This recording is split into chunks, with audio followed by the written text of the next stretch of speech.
Berhenti sejenak, karena sejarah Nusantara tidak pernah sekecil yang diajarkan. Leluhur kita bukan pengikut peradaban, melainkan cahaya yang menerangi dunia. Dari tanah timur ini, ilmu, dharma, dan pengetahuan kuno pernah mengalir ke barat. Borobudur, Bali, dan tanah sakral Nusantara menyimpan jejak yang sengaja dilupakan. Kini waktunya bangsa ini mengingat apa dirinya sebenarnya.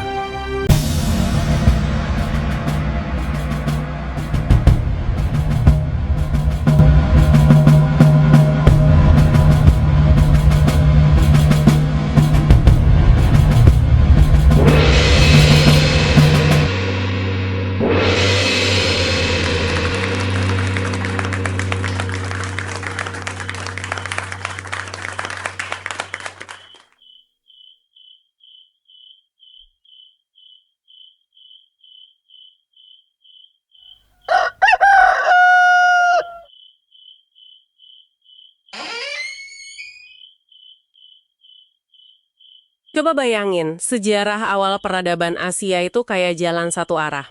Selama ratusan tahun, buku teks Anda bilang kalau budaya, agama, dan bahasa itu mengalir lurus dari India turun ke Asia Tenggara.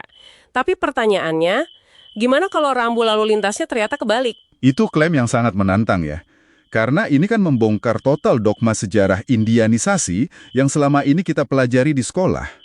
Sumber-sumber yang kita gali di Deep Dive hari ini, mulai dari genetika molekuler sampai pembacaan ulang teks kuno, ngasih hipotesis yang lumayan radikal. Iya, hipotesis yang bilang kalau Nusantara itu bukan sekedar murid pasif yang cuma nerima ajaran Veda, Hindu atau Buddha dari luar. Justru, kitalah cikal bakalnya. Jadi buat Anda yang lagi dengerin, kalau Anda ngerasa sejarah itu kadang terlalu rapih buat jadi kenyataan, Deep Dive kali ini wajib banget disimak. Benar sekali. Kita akan membedah sains balik klaim ini ya. Dan mari kita mulai dari bukti yang paling susah dibantah, yaitu DNA manusia. Kalau kita lihat di buku Early Indians karya Tony Joseph, di situ dijelaskan soal pelacakan genetika penutur bahasa Austroasia. Austroasia itu kelompok bahasa akar yang banyak dipakai di Asia Tenggara kan ya? Tepat. Nah, data DNA menunjukkan ada migrasi besar dari Nusantara menuju India Tengah dan Timur. Dan ini terjadi sekitar tahun 2000 sebelum Masehi. Gila kan? Tunggu, tahun 2000 sebelum Masehi. Iya, ribuan tahun lalu. Sampai sekarang, sekitar 1,2% populasi India modern, khususnya kelompok suku asli kayak Munda dan Khasi, itu masih membawa marka genetika Nusantara ini. Wah, 1,2% dari populasi India itu banyak banget loh.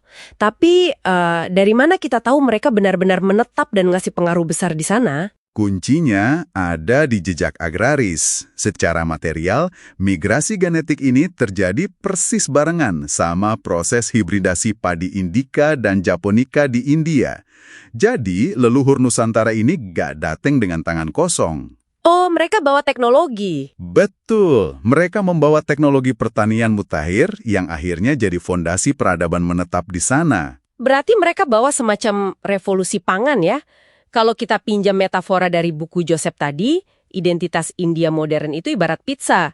Ada adonan dasar, saus, dan aneka topping. Selama ini kan kita kira Nusantara cuma nerima hasil jadinya aja ya kan? Iya, narasi tradisionalnya memang begitu. Nah, tapi data ini menyiratkan kaum migran kuno dari Nusantara ini, yang kadang disebut kaum Maheshanghea, justru yang meletakkan adonan dasar dan saus spiritualnya. Konsep awal kehidupan yang harmonis atau dharma itu muncul ya karena kestabilan agraris yang mereka bawa. Metafora pizza itu masuk akar banget. Soalnya, ketika sebuah masyarakat sudah menguasai teknologi irigasi dan pertanian hibrida, mereka mutlak butuh kalender presisi buat menentukan musim tanam. Pemahaman mereka soal ruang dan waktu harus sangat matang. Ngomongin soal kalender, saya sempat baca catatan sejarah dari kajian yang namanya Telaah Santo Sabah. Kajian ini mengklaim kalau titik nol kalender Saka itu mulainya bukan di tahun 78 Masehi akibat penaklukan politik di India. Wah, itu menarik. Terus mundur ke tahun berapa menurut kajian itu? Mundur jauh banget sampai ke 6123 sebelum Masehi, dan itu di Nusantara. Tapi pertanyaannya gimana kajian ini bisa narik angka sampai ribuan tahun sebelum Masehi kayak gitu? Jadi gini, angka 6123 sebelum Masehi itu didapat dari siklus pengamatan astronomi kosmik. Leluhur Nusantara itu memetakan pergerakan rasi bintang dan titik balik matahari buat merancang kalender agraris mereka. Masuk akal. Tahun 78 Masehi itu sebetulnya cuma momen waktu sistem kalender kuno ini diadopsi secara politis di India. Bukan waktu penemuannya ya, menarik banget. Terus, rekam jejak budaya tua ini katanya juga ada di Borobudur. Reliefnya mencatat istilah kayak kusala dharma bija atau benih dharma kebajikan, dan juga ada kata swarga. Iya, betul sekali. Tapi tunggu dulu. Di sini saya harus agak kritis nih sebagai orang awam. Kata-kata kusala, dharma, bija itu kan identik banget sama bahasa Sanskerta. Bukannya ini bukti jelas kalau kita tuh minjam kosakata dari India? Sekilas memang kelihatannya begitu, tapi analisis linguistik justru memperlihatkan mekanisme yang sebaliknya. Akar bunyi dan konsep filosofis dari kata-kata itu sebetulnya sudah hidup secara lisan di Nusantara sejak era agraris tadi. Oh, jadi lisan duluan ya? Benar, barulah ribuan tahun kemudian, kata-kata ini diserap, dirapikan, terus dikodifikasi ke dalam tata bahasa Sanskerta yang baku di India. Bukti kuatnya bisa kita lihat dari pergerakan intelektual di abad ke-7. Di abad ke-7 ada apa tuh? Tahun 664 Masehi, cendekiawan Buddha dari Tiongkok, Huining, itu datang jauh-jauh ke Jawa. Ah ya, buat nerjemahin sutra bareng pakar lokal bernama Nyana Badra kan? Kalau dipikir-pikir lagi, kalau memang konsep itu murni buatan India, ngapain Huining repot-repot ke Jawa? Pasti dia langsung berlayar ke India, kan? Pasti. Fakta bahwa dia milih belajar di Jawa itu nunjukin kalau Jawa pada masa itu memang diakui sebagai pusat kemurnian epistemologi dari konsep tersebut. Logikanya memang mengarah ke sana. Dan yang bikin merinding, teks-teks kuno India sendiri seolah nggak menutupi asal-usul ini. Di dalam epik Mahabharata, spesifiknya Udyoga Parva bagian 108, teksnya secara gamblang menyebut arah timur sebagai tempat asal budaya Veda. Hah? Serius ada tertulis begitu? Iya, dikatakan bahwa di timur itulah sang pencipta pertama kali menyanyikan Veda. Wow! Dan timur dari India itu sudah pasti merujuk ke arah Nusantara.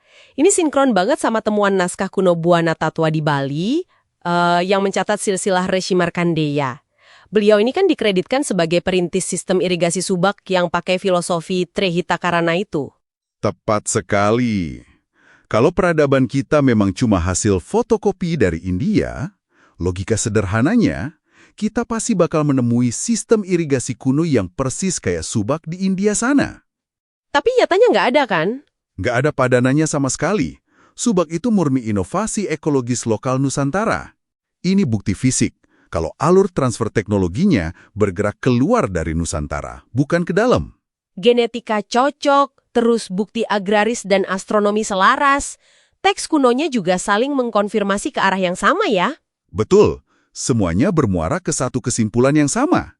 Jadi kalau kita tarik benang merahnya dari marka DNA sampai ke sistem irigasi subak, rambu jalan sejarah kita resmi putar balik hari ini. Leluhur Nusantara ternyata adalah perintis yang mengekspor sistem agraris, kalender kosmik, dan embrio spiritual ke peradaban lain ribuan tahun yang lalu. Benar, ini benar-benar mengubah cara kita mandang tempat kita dalam narasi dunia. Kita ini bukan sekedar wadah kosong, tapi justru titik mulanya. Yang ujung-ujungnya bikin kita bertanya-tanya nih, kalau ribuan tahun lalu peradaban di sini sudah bisa nyuplai konsep sains dan filosofi sekompleks itu ke benua lain, kira-kira pengetahuan kuno atau teknologi rahasia apa lagi dari masa lalu yang sekarang masih tersembunyi? Atau jangan-jangan sering Anda anggap remeh di dalam rutinitas budaya kita sehari-hari? Coba dipikirin baik-baik.